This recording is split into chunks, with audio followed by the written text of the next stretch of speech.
बिस्मिल्लाहिर्रहमानिर्रहीम। My name is Mohammad Sajid. आज मैं आपको थर्ड कंडीशनल सेंटेंसेस के बारे में बताऊंगा कि हम थर्ड कंडीशनल सेंटेंसेस जो हैं वो क्यों इस्तेमाल करते हैं और बेसिकली उनका मकसद क्या होता है। Conditional sentences type 3।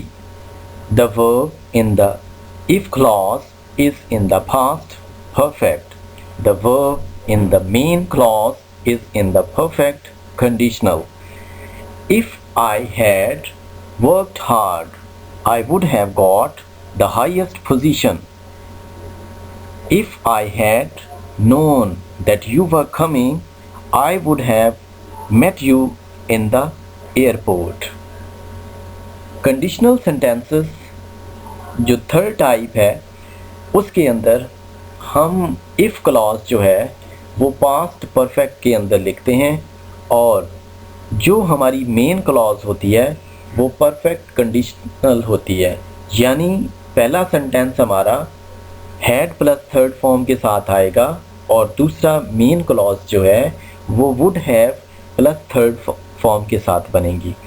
हम थर्ड कंडीशन जो है वो ऐसे कामों के लिए इस्तेमाल करते हैं कि जिनके अंदर माजी के अंदर हमारे पास पॉसिबिलिटी थी किसी काम के करने की, लेकिन जब हम उस मुकर्ररा वक्त के अंदर कोई काम नहीं कर पाए या हमने खुद नहीं किया, लेकिन वक्त गुजर जाने के बाद हम कहते हैं कि काश मैं वो काम अगर कर लेता तो मैं आज ये होता। मतलब अगर मैं ये कहता हूँ कि if I had worked hard I would have got the highest position, कि अगर मैं सख्त मेहनत करता I would have got the highest position, मैं सबसे आला पोजीशन पर होता। लेकिन चूँकि मैंने ना तो सख्त मेहनत की और ना ही मैं आज हाईएस्ट पोजीशन के ऊपर हूँ। If I had known that you were coming, I would have met you in the airport।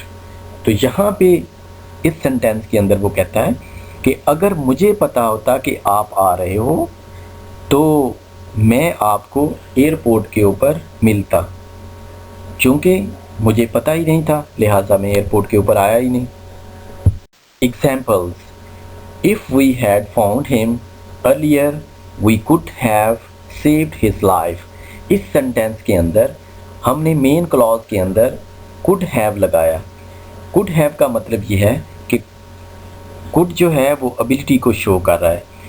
If we had found him earlier we might have saved his life, तो इस सेंटेंस के अंदर मैंने might लगाया है। तो माइट जो है वो पॉसिबिलिटी को शो करने के लिए मैंने लगाया। If our documents have been in order we could have left at once, यानी इस सेंटेंस के अंदर मैंने कुड का इस्तेमाल किया सेकंड सेंटेंस के अंदर, तो ये एबिलिटी और परमिशन के लिए इस्तेमाल होता है।